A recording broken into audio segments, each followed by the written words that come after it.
So some other important information, not critical to complete today's experiment, but important to know, is that acid-base reactions are very fast. They occur nearly instantaneously. Um, this is they happen on a femtosecond time scale, 1 times 10 to the minus 15 seconds. This is extremely fast.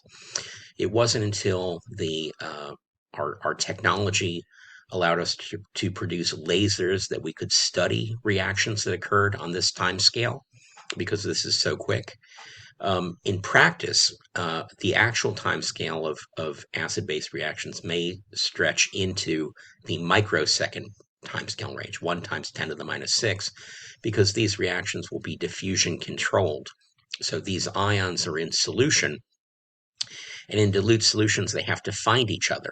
So how how quickly they're diffusing through the solution will actually determine how quick the reaction happens, because you need to have this. You've been exposed to the collision theory of reactions, that the two reactants need to find each other. This would be like two people stumbling around in a dark gymnasium. If you have a very dilute concentration, the likelihood that these two are going to find each other is slow. If you increase the rate at which they move around in a reaction, that would be to stir it or to raise the temperature, you're going to increase the rate. Um, but even at 1 times 10 to the minus 6, these are still very fast. I guess what I want you to get out of this is that even when reactions are theoretically instantaneously, uh, you will typically have to stir. So when you did your titration of acetic acid, when you added a drop of sodium hydroxide, the solution briefly turned purple and then went clear again. And that's because the reaction right around the where the drop was happening. But then as the reaction stirred, the overall concentration fell below the endpoint of the indicator.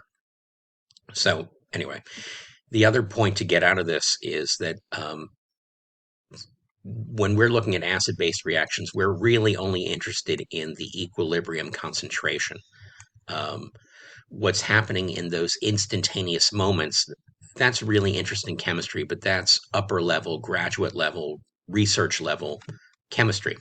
Um, and certainly that is accessible to you, but we need to build the foundation and begin with just the equilibrium concentration. So the next thing that I want to introduce is an ice table. And I may sometimes refer to this as a rice table. Um, very important. Ice table is the initial concentration. The next row of the ice table is the change in concentration. And then the final row is what is the equilibrium concentration.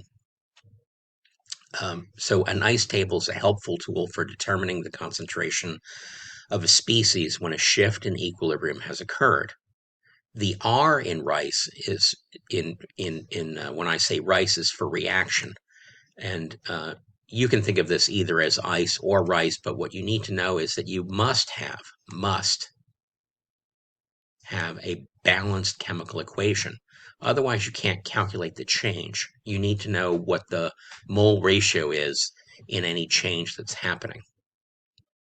So you might be asking, why do we want to know what the new concentration is? Who cares? Well, knowing the concentration of a species after a shift in equilibrium allows us to calculate the new pH using the Henderson-Hasselbalch equation.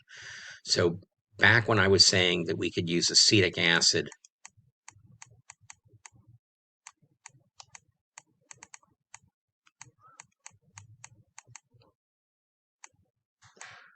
in water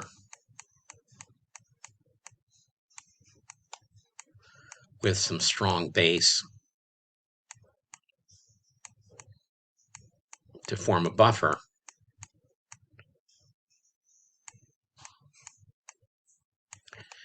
um,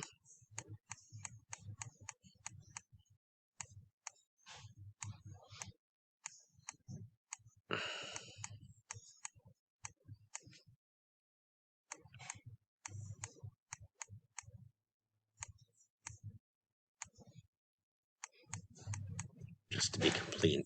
Normally I wouldn't show the water on both sides. This is water, the solvent. This is the water, the solvent, plus the water that's forming from the hydroxide reacting with some of the hydronium ion.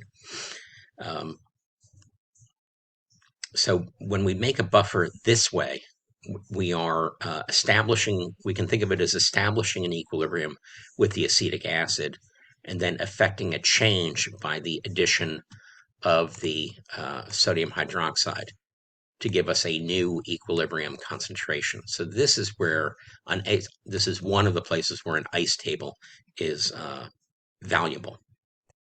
Now, going back to something we introduced in, I think, lab 10, maybe 11, the Henderson-Hasselbalch equation.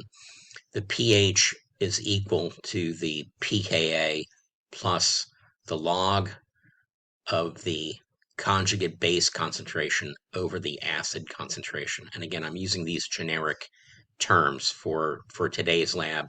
We could have acetate, anion,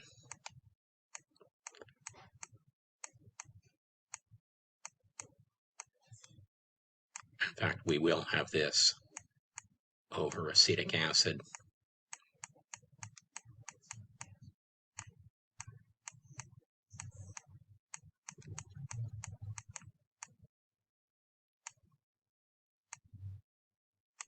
So we would have this.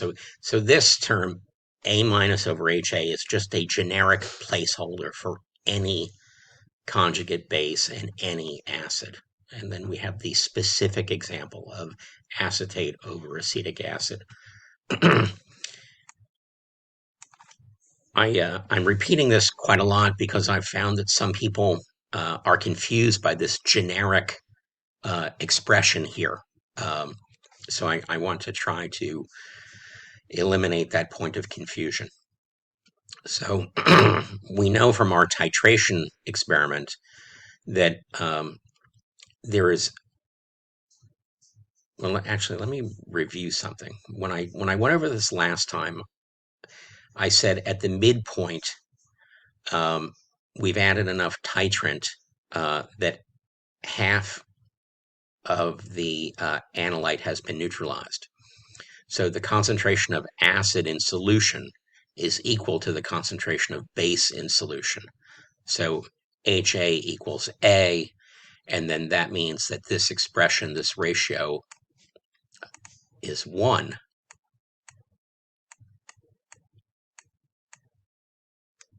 Log of 1, and the log of 1 is 0. So at the midpoint, the pH is equal to the pKa. Now, the point of confusion I want to clear up here is at the equivalence point, the total amount of base added is equivalent to the initial quantity of acid present. Technically, it's also true that HA equals A at this point, but at this point, it is only the Kw. It is HA equals A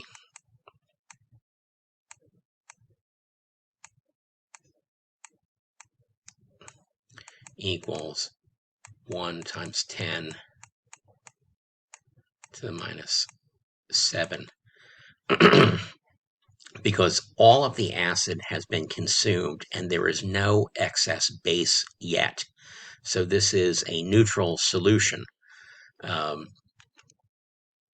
So don't, while both points, the acid and the conjugate base and acid concentration are the same, at the equivalence point, it is only, that concentration is only present from the self-dissociation of water. Here, the numbers actually have magnitudes that are larger. So the midpoint, halfway to the equivalence point, is where HA equals A, and this constant and this value is 1, and we're going to take advantage of that when we're preparing one of our buffers today.